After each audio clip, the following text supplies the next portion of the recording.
Hey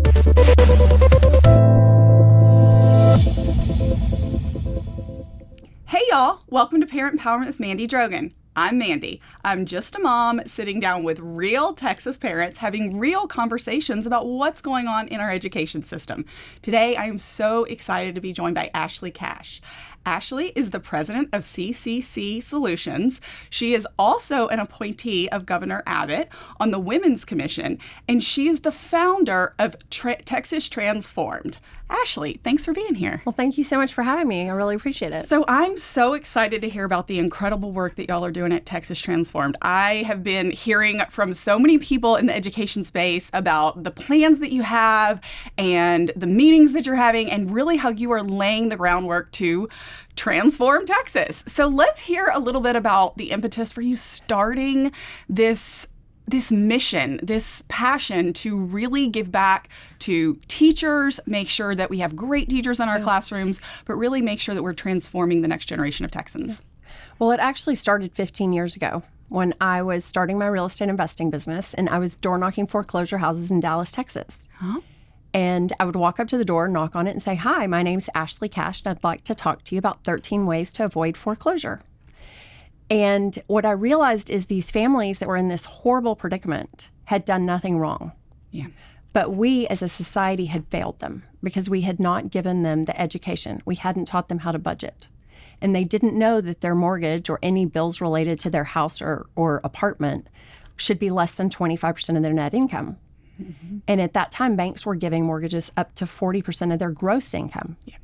And most of the people didn't know the difference between net and gross. Mm-hmm. And it was a real eye-opening experience and made me realize that we were not setting people up to succeed. And then I became a mom and have worked my own kids through the education system. I now have 2 in college and I still have 2 in high school, and have seen how poorly we are doing in educating them, that we are not preparing them with any skills for life.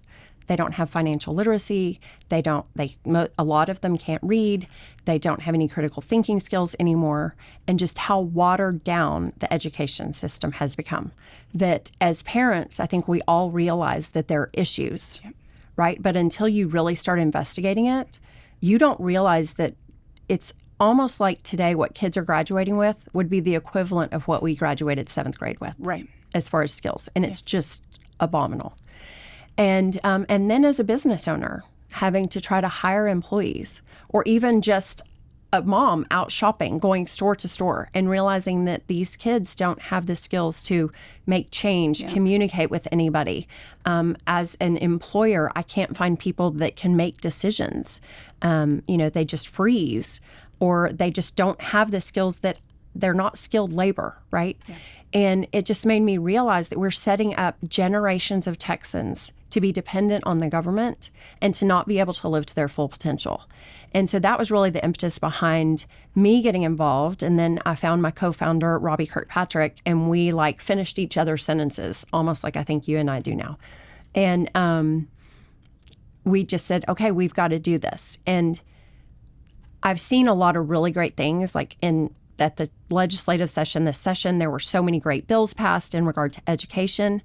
And yet I know that every year we're graduating these kids, and we need it to happen faster. The transformation of education has to happen faster. Yes. Well, thank you for sharing that. But thank you most of all for getting involved, because I think so many times people, particularly in the business sector, they look around and they say, there's a crisis. We have an absolute crisis. Mm-hmm. We have a workforce crisis.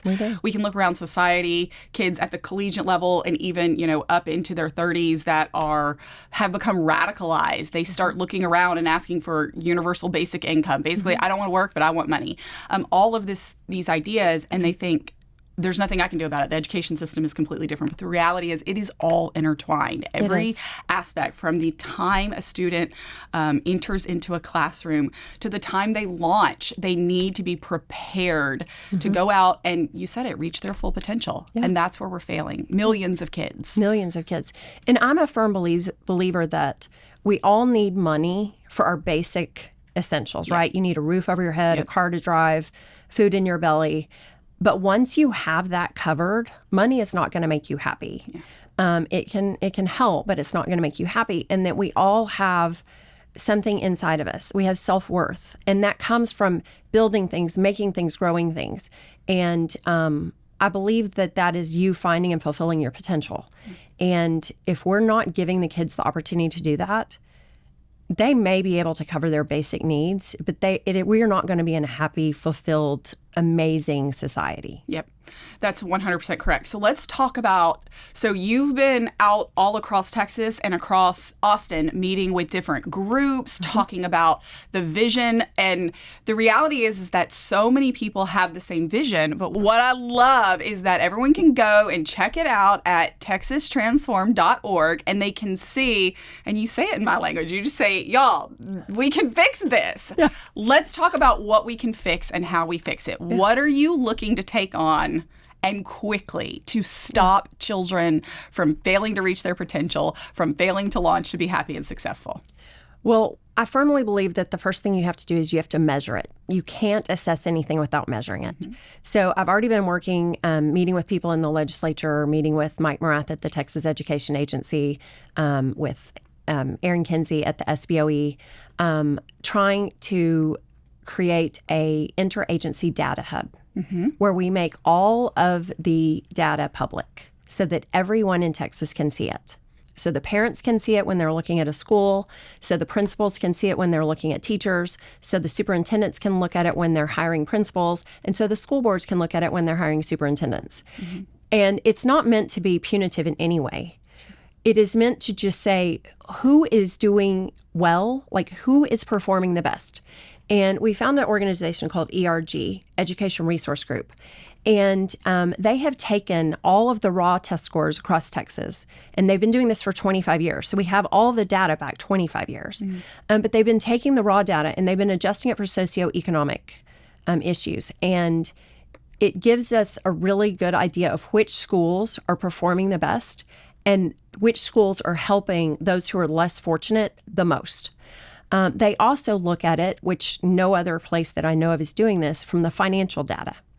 And so we're taking all of those things, and I want to take that data and I want to put it on a public website, make it a very easy to read website, because as you know, a very unfortunate statistic is that 54% of adults can't read past the 6th grade level. Right. So we want to make it where everyone in Texas can read it. So we were thinking something kind of like Consumer Reports. It's a very easy website to understand and navigate, and that's what we want to create. So we're hoping it will be an interagency website, so that's why we've talked with the TEA. We would like a member of the DOGE committee to be on it because we think there's some waste in the financial numbers that we need to get back for teachers. I think there's a lot of waste. Yeah. And back for the teachers and the students, and then somebody from the comptroller's office. But then we also want just parents and business owners on that committee too, because we want to make sure the data is transparent. We want everyone to believe in it and know that it's the real data and that it's really what we need to use. And the best thing about it, I think, is that you will see which schools are performing the best and even doing the best for those who are less fortunate. Like, so they have their lower economic, maybe they're not in what's considered to be a best school, but these schools are moving these kids and helping them succeed. And when you see the schools that are performing, we say 1-1. So it's the top one tier in academic performance, and it's the top one tier in financial performance. I want to know what those superintendents and those principals are doing that's working, so that we can then take it across all the other schools and say, here is a method that's working. Let's institutionalize it across the whole state. So I think the data is the number one most important thing.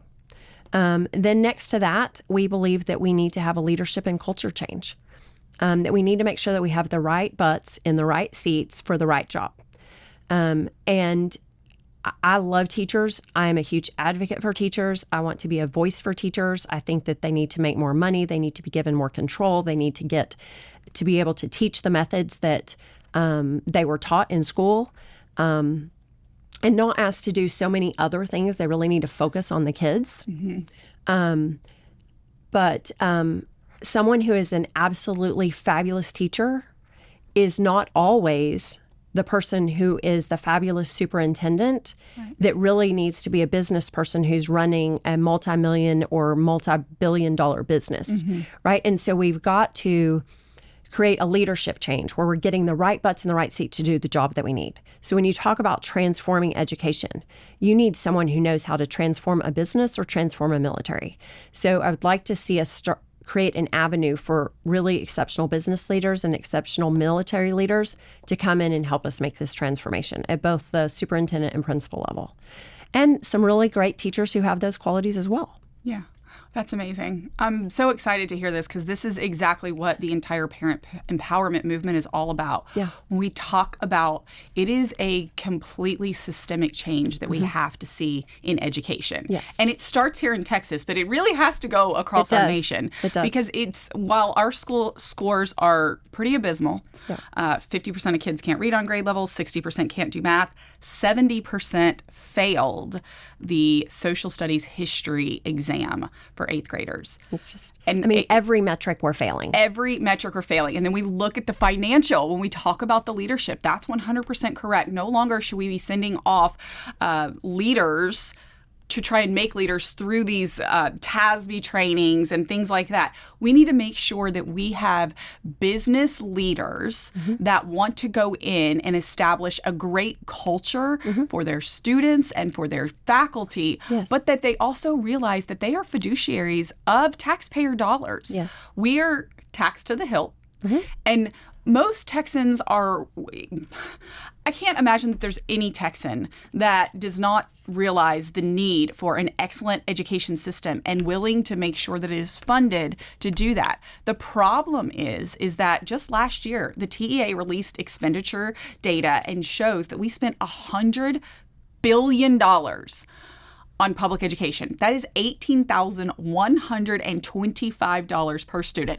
This is all laid out on TEA's expenditure spreadsheet, basically. And you can go on and you can see this, $18,125. And when we look at our property tax bills, it's disgusting. They're big. They're huge. And you're going, what are we getting for that? If we were truly investing in the next generation, if we were truly successfully educating children, then okay, we get it. We'll pay for excellence, and we want to do that as Texans. The problem is that we're allowing them to fail as fiduciaries, to fail as leaders for culture and society in the schools, and we're allowing our students to flounder and fail. And that is where it is incredibly frustrating. It's super frustrating. It makes me so mad. And I was with Mike Morath recently. I actually interviewed him for my podcast. And what's the name of your podcast? It is The Path Forward, The Great Education Reset. Awesome. Yeah. Okay. So anyway, I was interviewing him, and he said that he had a new statistic that they just heard. Because I was taking two statistics that I knew, being that 32% of kids graduate high school in Texas and go on to no additional education right off the bat. Right.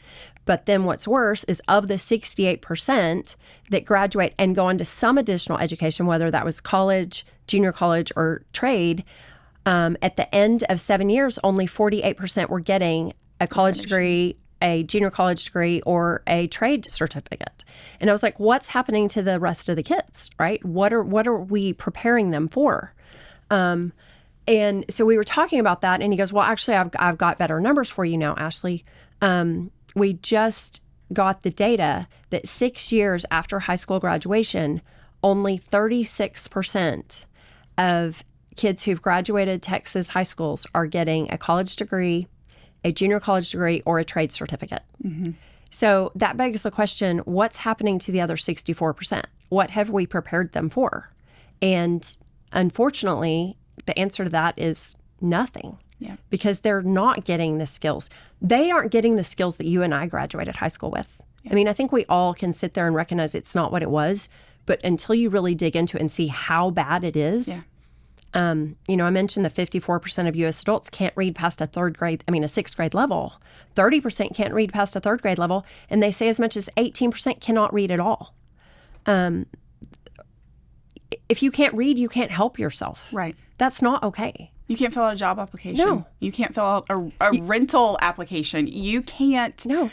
I have a friend who is teaching reading to adults in Dallas, and she was telling, I recently had my 35th high school reunion from Hockaday. It's great.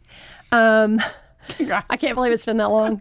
But we were talking, and she said, Ashley, I recently helped someone, and I've been working with him for about 2 months, and he came back to me, and he said, I had a breakthrough. He goes, for the first time in my life, I was able to read a menu at a restaurant.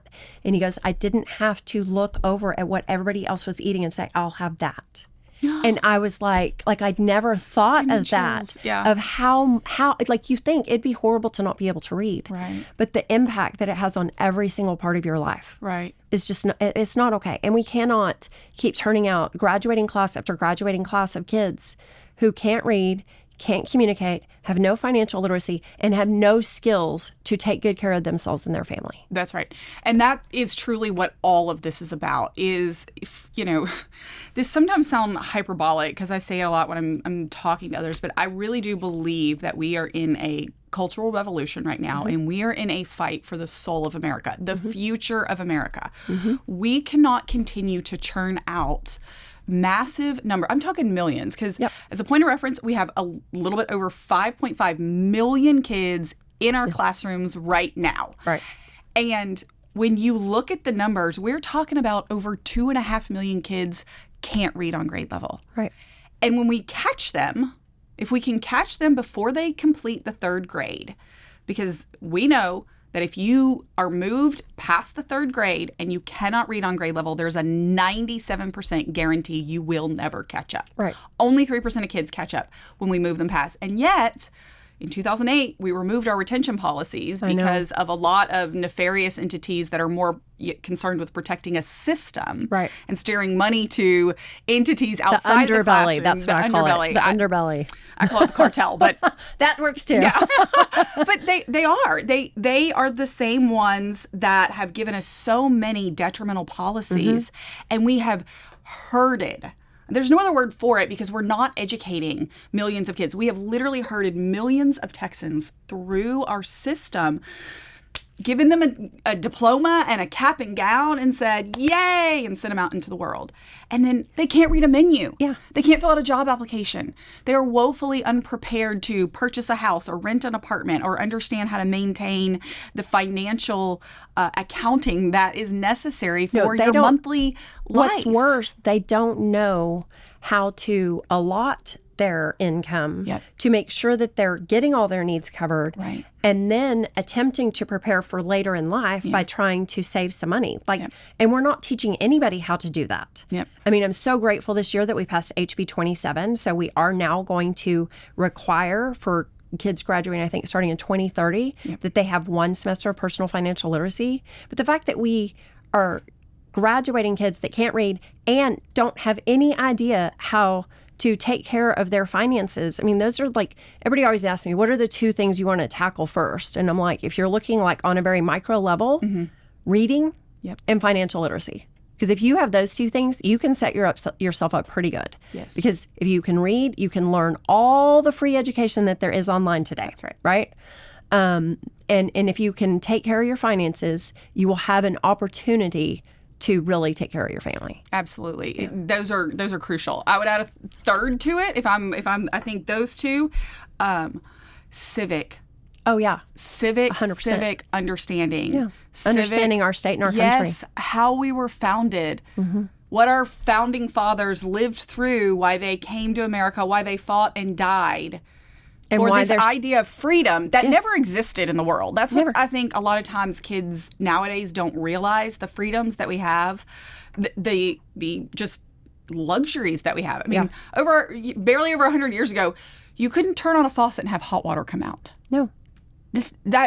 My great-grandfather, in the 70s, someone asked him, so this was in the 70s, right? We had air conditioning at this point in time, right? Yep. We had pre-made sliced bread. But someone asked him what was the greatest invention of his life, and he actually said it was the screen. To keep the mosquitoes to and keep the the bugs. mosquitoes and the bugs out and to let a breeze in. Yeah. Right? He thought that was better than, and actually the way we're living today and the downslide that I'm not sure I wouldn't rather go back and have a little bit of that good old times when people really knew where we came from, Right. how we got here, and why it was so important to keep a hold of it. protect it. To protect it. Yes, That's it. absolutely. It's definitely a huge frustration for me. I don't like the fact that what we are doing today in our education system is turning us slowly but surely and actually rolling more rapidly every year into a welfare state. Yes. Like I literally was at an event a few weeks ago and everyone in the room had a net worth of at least $100 million. But the average was probably about $350 million. And I was talking to them about education. And several of them actually turned to me and said, Ashley, don't worry about it. We're going to have a basic minimum income soon. I don't. That's And I was like, nuts. no. And then in the very next breath, like I just visualized this horrible separation between people that have been pushed, they're being given an income, but they're being kept at this level, right? And they're not happy and they have no self-worth. That's it. And then this other group that's just rising, rising, rising. And then I immediately thought French Revolution.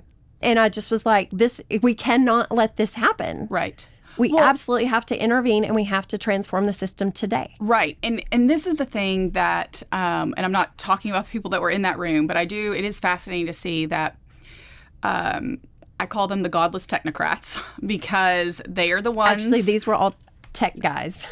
Well, these are the ones that have this mentality that has resulted in giving literally kindergartners in our schools, kindergartners, first grade, second grade, all the way up, computers and Chromebooks, and they try it. And I've been in rooms and they're like, "Oh, it's this adaptive learning, and we can do all this stuff," and I'm like, excuse me here. Can we just come back to reality? Can we actually talk about the purpose that God has laid out for us and that we all have souls and we have a reason? And it is not simply to just engage with technology. Right. It's not. It's no, this, we need and I human get it. engagement. I get it. It's here. I know that it's this all thing. But that idea that, well, we'll just pay. I mean, that's just welfare. And to be perfectly honest, especially And right it's now. It's not fair to anybody. It's not fair to them. So when I was getting my master's degree, my dissertation was actually on how government housing policies destroyed the Black family. Because you came in and you created under the guise that we're going to help this small, struggling subset of women, particularly Black women in inner cities, that said, their husbands weren't there. We need to make sure they have a home. Well, that's a great idea. It's a good, yeah. And the road to hell is paved with good intentions. Just implemented wrong. Well, yeah, because then they came in and said, but you can't have a man in the home. You can't be married. You can't. And they laid out all these things that literally destroyed the family.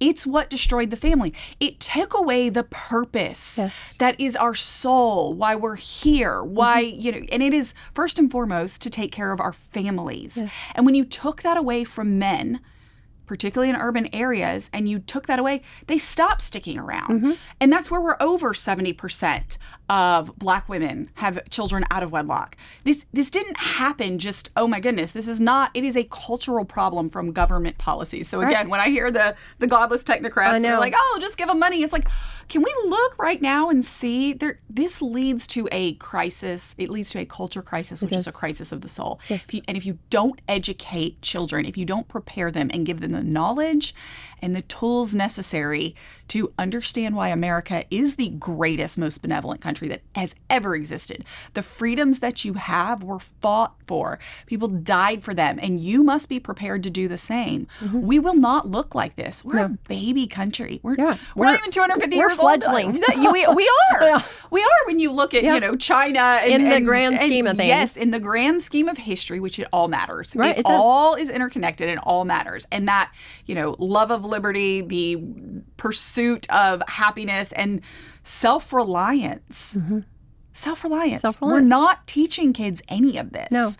And it's scary for what's going to be the future, because you get those that we're failing to educate, and then again you get everything's going to be AI, or everything's going to be automated, everything's going to be, to some degree, of course, we have to teach them to use it in an ethical and moral way. Correct. But it shouldn't without be, addicting them. Yes. No, because we have to, I don't think there's a parent that can say they've gone to a store and not been frustrated because they couldn't get a kid to look at them, or they couldn't find anyone to help them because they look around and everybody's staring at a phone. So I think we all realize it. Yeah. And I agree. I think it needs to play a role, be a class perhaps in a day, but not to be the whole entirety of it. Right. I think there are other things that are way more important than that. Giving the kids the ability, emotional intelligence, the ability to communicate with their peers and with their bosses, to and the civics, right? We've got to get the civics back into the classroom, because I, like you, believe that the United States of America is the greatest country in the world. I am so proud to be a U.S. citizen. I have traveled vastly across the world, and I always am so grateful to come back to the United States. Yeah. But I also do believe that we have to make it better for everybody. And I believe that most of the problems that we face today in the United States, whether that's ageism, culturism, racism, our inequity of earning, or our economy, can be traced back to our poor education system. And I think 100%. That fixing it and getting every student the skills they need to have a great life is how we fix it. Yeah, absolutely. That 100% correct. That is it. Teaching all of these skills throughout the entire education system. So when they launch, so when we send them out into the world, they don't end up flailing. They don't end up failing. That's kind of what is what we're saying. Well, I'm so grateful for you.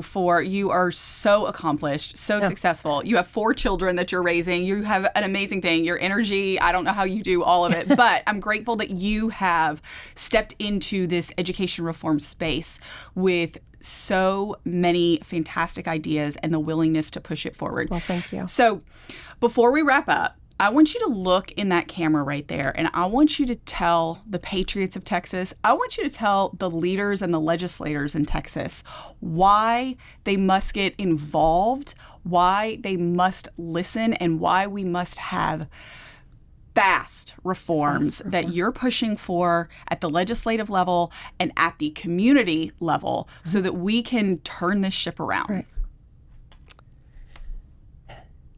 It is going to take every single one of us, every parent, every grandparent, every teacher, and every business leader in Texas to make this transformation.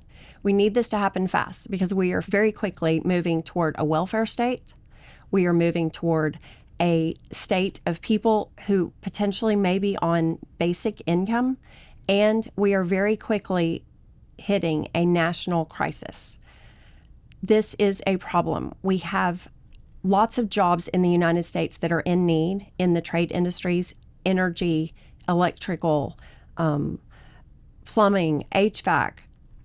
There's 600,000 electricians and welders needed in just the next 5 years by the Department of Defense. If we do not fill these jobs and we do not give kids the opportunity to take these jobs, which sometimes make more than most doctors and lawyers today, we are going to lose our country. I do not want to see that happen. I don't think you do either. So would you please join me in helping to transform the K-12 education system? You can follow me at www.texastransformed.org. That's TEXAS, transformed with an ED on the end.org. Thank you, and I look forward to hearing from you soon. Ashley, thank you so much for all that you're doing to change the lives of millions of Texans and, quite frankly, the entire future for Texas. We're so grateful for the time, your talent, and your treasure that you have committed to changing Texas, to reforming this education system that we know must happen. Thank you for joining us today on Parent Empowerment with Mandy Drogin, and now you have the power.